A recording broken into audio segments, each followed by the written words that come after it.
Before I begin, be forewarned that the following review contains no end of spoilers, both for Wing Commander 3 specifically and the series at large. If you're unfamiliar with Wing Commander, well, if you have any interest in gaming at all and are unfamiliar with Wing Commander, then I shall name you a heretic and half have it in mind to seek you out and swat you about the kneecaps with a rake. Seriously though, if you haven't played any of the Wing Commander games, shut down YouTube this instant and go do so.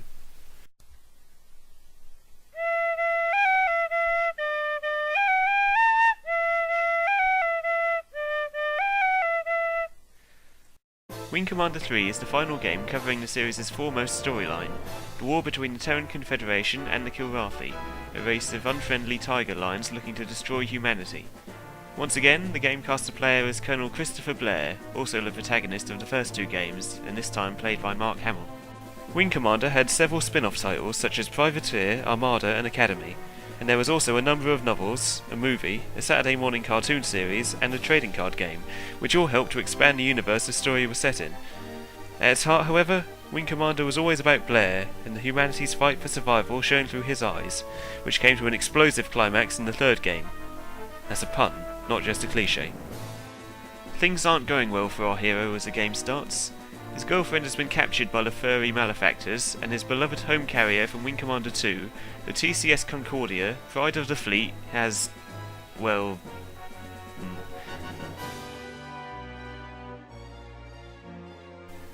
What a thing to happen. To add a seeming insult to his injury, Blair's old CO, Admiral Tolwyn, superbly played by Malcolm McDowell, carts him off to serve on the TCS Victory, and the Victory is to the Concordia what a wheelbarrow is to a Ferrari. It's not all bad news, however. Your character is soon reintroduced to old friends from earlier games, such as Hobbs here, and Maniac, played by Tom Wilson, the antagonistic but wretchedly endearing foil to the much more sombre and serious Blair. Add to which, the Victory's captain, William Ison, played by the late Jason Bernard, is everything you could ask for in a commanding officer, generous with praise for the deserving, unreserved in his criticisms of failures and incompetence, a voice and bearing which is dignified and even fatherly on occasion, and an air of overall decency which makes you genuinely not want to disappoint him by screwing up when you head out on missions. Over the course of the intro and the first few missions, you are introduced to the rest of the key NPCs, villains, wingmen and miscellaneous. Whereas in the first two games, the graphical limitations of the time compelled the designers to rely on cartoonish talking heads, Wing Commander 3 utilised real actors and, as you've seen, they weren't exactly stingy on their casting choices either. Still, let's leave characters aside for the moment and look at gameplay. Fans of the series quickly noticed that both the Confederation and Kilrathi fleets have undergone a significant redesign in what must have been a very short space of time. Capital ships and fighters are markedly different from their Wing Commander 2 equivalents, with the rounded Kilrathi ships of old being 1 year ago, now resembling clawed menacing predators. Similarly, the Confederation capital ships have all been painted blue, and their fighters on the whole look a lot sleeker and fiercer. There's a lot of minor flourishes and attention to detail which serve to make spaceflight and combat that much more enjoyable. Your initial loading screen before missions, for example, takes the form of your fighter performing a series of startup functions. The cockpits are all detailed and varied, and even Blair's arms provide an additional degree of exposition, from the hasty pushing of the acceleration lever, to the desperate tug of the ejection cord, to this pained, futile final gesture as he is roasted alive. Despite being scientifically unsound, the sound effects during spaceflight, and particularly battles, are just the right combination of noisy and incessant to make the experience of flying and fighting seem that much more realistic.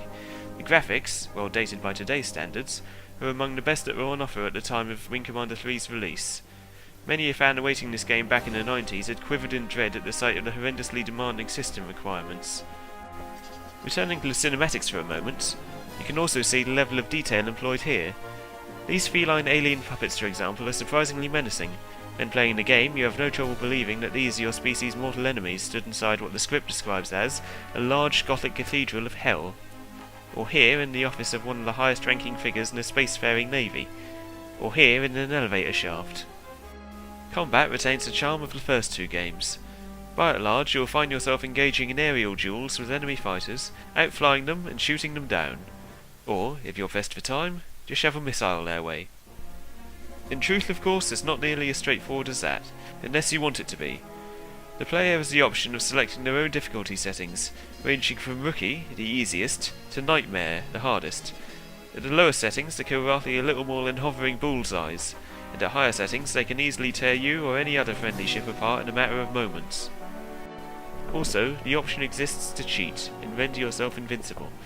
Whenever you find yourself struggling against a mission that will just not let itself be won, that cursed invincibility option sits in the menu, laughing at you, realising that your resolve not to deign use it weakens with each restart. During the game, you'll also find yourself facing a number of enemy capital ships, from flimsy transports to menacing destroyers and cruisers, to fleet carriers that you can even fly inside, and if you're really unlucky, you'll even get to fight one of these bloody great things. One of the recurring themes throughout the early Wing Commander games is that failure is an option. Not an especially good one, of course, but unlike in similar games of the time where you must prevail to proceed, success and failure in Wing Commander determines whether you find yourself on the winning or losing path. In Wing Commander 3, the consequences of failure are about as high as they can possibly get. So, for that matter, are the consequences of success, but I'll elaborate on that more later. Success and failure have noticeable impacts on the crew's morale and dialogue. Chipper crew persons may engage you in optimistic conversation after a string of victories, or they may mope and whinge at you during hard times. Similarly, conversation choices have positive and negative options, which also have an effect on the crew morale and how much they like you. The game pulls no punches with your wingmen. Any of them can die, and some are fated to die. As the Wing Commander, their morale and their continued existence are your responsibility, and being careless or even just unlucky when in space leads to heart-rending funeral sequences and a lot of empty seats in the briefing room. There's a good deal of variety in the missions you fly that keeps them from feeling samey, at least until your 17th playthrough, that is. You may be required to perform any number of tasks such as defending bases, striking enemy ships, hunting down and retrieving wayward wingmen, defending Terran colonies and biological warheads, and blowing up the enemy's homeworld.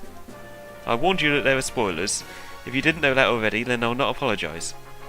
What you learn in the mission briefings may abruptly change during the course of the mission itself, forcing you to improvise in the face of changing circumstances. This makes the battles you fight seem much more like a chaotic warscape, and makes the overall immersion factor that much stronger.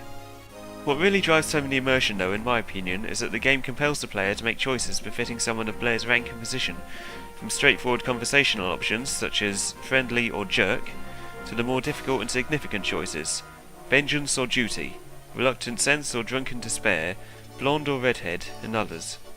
I mentioned earlier that Wing Commander 3 pulls no punches, and nowhere is that truer than at the end game. Things are about as desperate as they can get by the end. The Confederation's superweapon designed to end the war has been put to the torch, and Earth is but 2 days away from being blasted beyond all recognition by the Kilrathi armada gathering at their own homeworld of Kilrathi.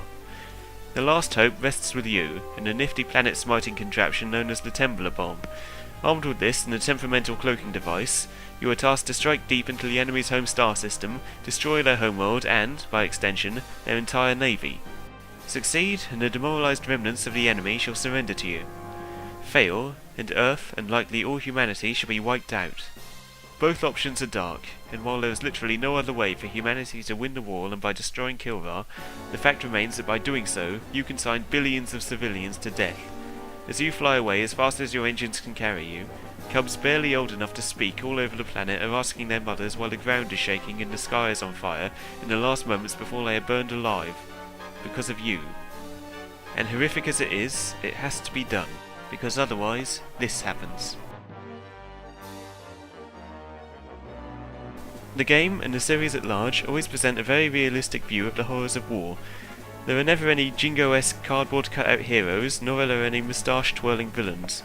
Characters that you come to care about over the course of several games sometimes can and will die, and victory is never assured for the good guys. To that end, don't think that winning the war means happily ever after for Christopher Blair and or the optional romances. Wing Commander 3 was an impeccable continuation of an already awesome series. It both treated and respected the player, but also delivered plenty of bitter blows to its quality storytelling. Its staying power is far greater than you'll get from many other games, and even now its fan base is several thousand strong at the very least.